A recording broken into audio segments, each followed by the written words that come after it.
roh-roh itu yang setelah pisah dengan jasad, artinya mati, ditempatkan di tempat yang disebut a'la iliyin, tempat yang tertinggi.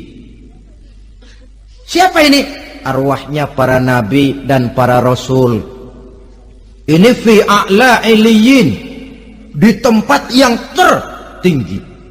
Arwahnya para nabi, arwahnya para rasul. Dan karena kita bukan nabi, bukan rasul, ya jangan mimpi dapat tempat fi a'la iliyin, kecuali kalau Allah menghendaki. Itu hak prerogatif Allah, tapi kan tidak adil kalau Allah melakukan itu. Ini kelompok roh-roh yang masuk golongan VIP. Wah, the first class. Para nabi, para rasul.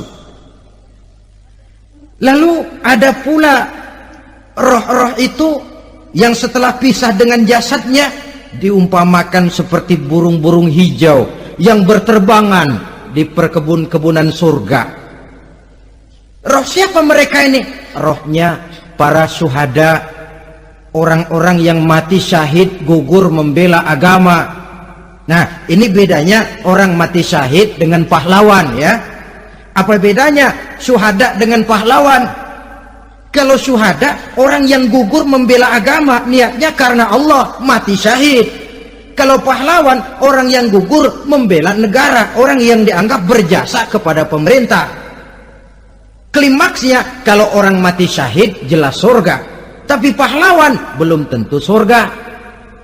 Kenapa? Bergantung kepada negara macam apa yang dibelanya dan pemerintah model mana yang dibelanya. Di negara-negara komunis misalnya, banyak nggak pahlawan? Banyak. Dengan sekian tanda jasa yang mati di medan perang dan sebagainya. Kira-kira pahlawan komunis masuk surga enggak?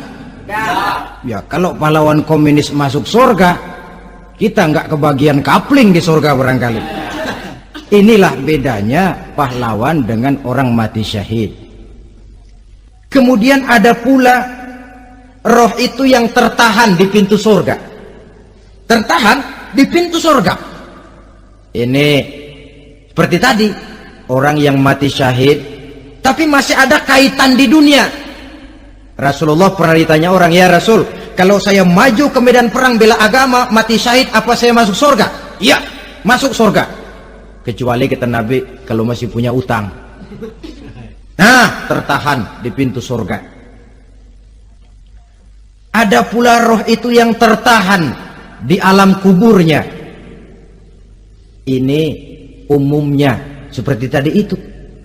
Ada mempunyai dosa, mempunyai kesalahan, sehingga merasakan azab kubur. Ada juga roh itu yang tertahan di permukaan bumi. Mereka yang dalam hidup selalu menumpuk dosa-dosa yang besar, meninggal sebelum keburu untuk bertaubat. Saudara hadirin yang saya hormati, inilah yang kita khawatirkan. Sebab jikalau pada saat roh sudah datang, jikalau saatnya roh datang berpisah dengan jasad, menemukan sakaratul maut, saat itu taubat sudah tidak akan ada gunanya lagi. Masuk ke alam kubur, mendapat azab kubur sampai datangnya hari kiamat. Berapa lama di alam kubur ini? Menunggulah kita sampai datang saatnya kiamat. Nah, saudara-saudara, apa tanda-tanda hari kiamat? Kapan dia akan datang?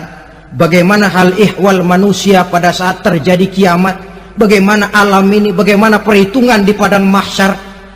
Insya Allah akan saya ungkapkan pada bagian kedua dari ceramah ini.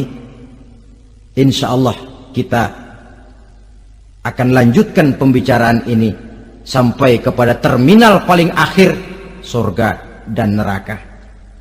Inilah saja pertemuan kita pada kesempatan kali ini. Terima kasih banyak atas segala perhatian. Mohon maaf atas segala kekurangan. Wabillahi taufiq wal hidayah. Wassalamualaikum warahmatullahi wabarakatuh. Waalaikumsalam warahmatullahi wabarakatuh.